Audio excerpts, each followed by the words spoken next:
Hey everyone, it's great to see you. My name's Forrest, and today we're going to be talking about Fatal Frame, a game developed by Tecmo before they were Koei Tecmo, and released in early 2002 in the United States and 2001 in Japan. Title's also known as Project Zero or Zero, depending on the release. It's always really fun checking out this generation of survival horror games. I think it's probably one of the most popular genres from the era, and a lot of these games tend to go for some big bucks. So getting a really nice looking complete copy, as I have here, can be quite difficult. But I really love the presentation of the game.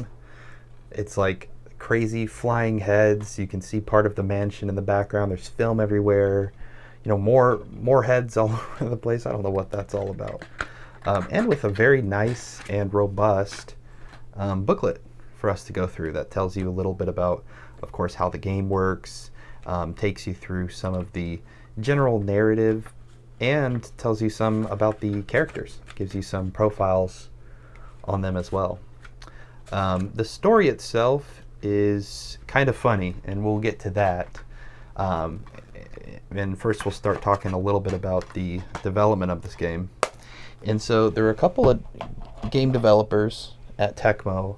One of the chief ones involved here, Makoto Shibata, who wanted to, on the success of the Silent Hill and Resident Evil series, kind of come out and Tecmo, dip their toes in the survival horror environment. And Shibata had some personal spiritual experiences and dreams that he said would become the core inspiration for Fatal Frame ultimately. And so the team began working on it. The funniest part is that the primary weapon in this game, the camera obscura, wasn't actually part of the development at all at first. The designers were really focused on getting the atmosphere, the tension right, and making sure the scares were right. And in the first drafts of this game, it was going to be the fact that as the character, you would only have really a way of shining light at ghosts to keep them away from you as you run away. So in some sense, and we'll talk a little bit more about this down the road, but the offensive aspects of this game really came in later in the development, and I think that the camera obscura went on to define the genre, the franchise, because it shows up in all 5 of the currently released titles of this game. But the funniest thing about it is because of Shibata's experiences and some local myths and legends in parts of Japan, they had titled this, as you can see, based on a true story. And I looked into this, and a lot of it comes down to a woman once was sad and hung herself from a tree, and so this shows in the game, and so we'll call it a true story. But the story itself is not true. You play as a character, Miku, for most of the game, and she has a brother, Mafuyu, who you'll be introduced to at the very beginning. And Mafuyu is basically exploring some of the local legends around a decrepit, haunted estate and goes missing. And so that's when Miku shows up to find Mafuyu, and in the process of that, you'll get to learn a lot about the history of the mansion, what was going on with the Himuro family, who owned the mansion at the time when it kind of fell apart, and the role that all these characters and people have in the story, and why Mafuyu is missing, etc.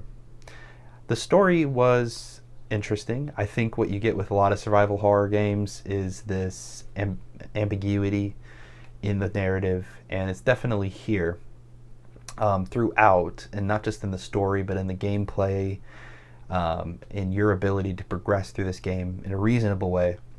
Fatal Frame demands a lot of attention to detail, a lot of patience, and really being there for all parts of the experience to get the most out of it. So kind of what I'm describing there is that the story is it's one that takes some time to follow, but at the end things really start to come together and you say, oh, okay, I'm really seeing where this is going. And on just broad reactions of just having completed the game, I did enjoy it quite a bit. I definitely followed all the beats in the cutscenes. One of the more exciting aspects of the story to me is that a lot of the background context gets delivered to you in the form of research notes, notebooks and diaries from people who were at the estate at the time. And they really help contextualize the world you're in, and they added a lot of context in a good way. I chiefly enjoyed, there are a number of cassette tapes you'll get and you'll listen to audio, and there was always just this really nice ambiance of, if I'll give you an example, you're out in the abyss area of the game and there's a water wheel creaking in the background, and as you're listening, the tape is just so subtly speaking, and over it you can hear all the ambiance of what's going on around you. And it was really special, some of the ways in which the developers used sound to bring you into the game, such as that, for example. And then another thing is that in particularly haunting rooms where the game is typically quiet, or you're trying to stay quiet hoping a ghost doesn't show up, you'll have this like loud, monk chanting, and the music is just roaring above whatever's going on. And so I really like the dynamics that the developers played between the two aspects of it in order to bring you an effective kind of sound palette throughout the game for you to ultimately experience. And so I really liked the sound. I liked the environment that it brought, and it was a really exciting game to turn off all the lights, bring that volume up, and listen really closely and as to what's going on. And that translates into the combat as well. So speaking graphically on this game, the game came out in 2002, so this is a pretty early PlayStation 2 title, just coming from the PS1. I think when you frame it in that sense and you look at that era, the game looks really nice. It still plays well. All the characters are well designed, the ghosts are still freaky, the environments look good, and to my understanding, this game is not built on pre-rendered environments, which is what would have been the typical in, say, the PlayStation 1 era. And instead it's all drawn in real time, and so maybe that adds to it. But I think also, you have the dark environments that can hide the low textures, and you have a flashlight, but realistically it doesn't do a whole lot for you. But I did enjoy the game in a graphical sense, and a big part of that is the art style. The developers, again, were really thoughtful on how and what they show you and why, and so that's part of my enjoyment of it. I think that the game holds up for its time and has aged pretty well, which I think you'll find with a lot of these older survival horror games. In some aspects too, the older graphics are what continue its dominance in terms of being freaky and scary. I always find that PS1, 2 generation horror games really get me the most because the fidelity's lower, and again, the developers had to think outside the box on how to hide some of these things. So usually that's low lighting environments and etc. One other thing I wanted to mention while we're talking about the sound and the game and the graphics and the development piece is that the voice acting similarly is of this kind of earlier 2000s era quality, but I did enjoy it, and I think the moments where it really mattered that it was good, such as the tapes or such as the big pieces of story development that you'll see through her cutscenes, was done well. Though I did find Miku, the voice actor playing Miku, to be entertaining in her delivery sometime of the lines. But I think a lot of that adds to my enjoyment of the camp and that kind of, earlier quality game development from that generation. So kind of the big piece to discuss otherwise is gameplay and control. So most of the environments in Fatal Frame are these kind of prefixed camera positions. Sometimes the camera will follow you through a hallway or something like that, but otherwise you'll get a fixed aspect on it. This can be particularly scary when you are encountering ghosts because how it works is the ghost shows up and there's a little filament that will glow different colors depending on kind of what's going on in the environment around you.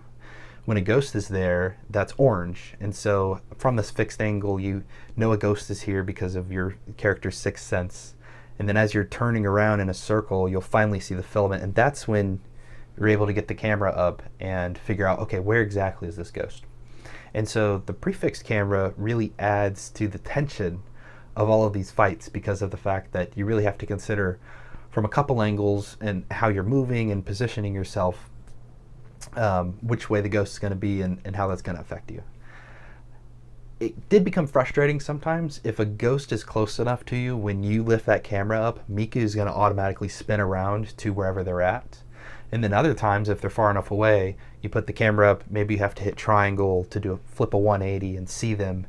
But that happened at inconvenient times for me a few times and became frustrating. But otherwise, the control is pretty free form. You can move around. It's not particularly clunky. And if you're familiar with Resident Evil titles or Silent Hill titles of this era, I think it's going to feel really good to you. But otherwise, that is the control. The gameplay aspects are, fighting ghosts, solving puzzles, and just kind of moving around the environment to get from point A to B. The exploration environment is pretty fun. There are 4 total nights throughout the game, and each night you will explore similar areas within this mansion, with a couple of new places opening up time and again. And items also shift night over night, and so as you go through the game, you'll find new places, or maybe you want to re-explore areas to pick up these items.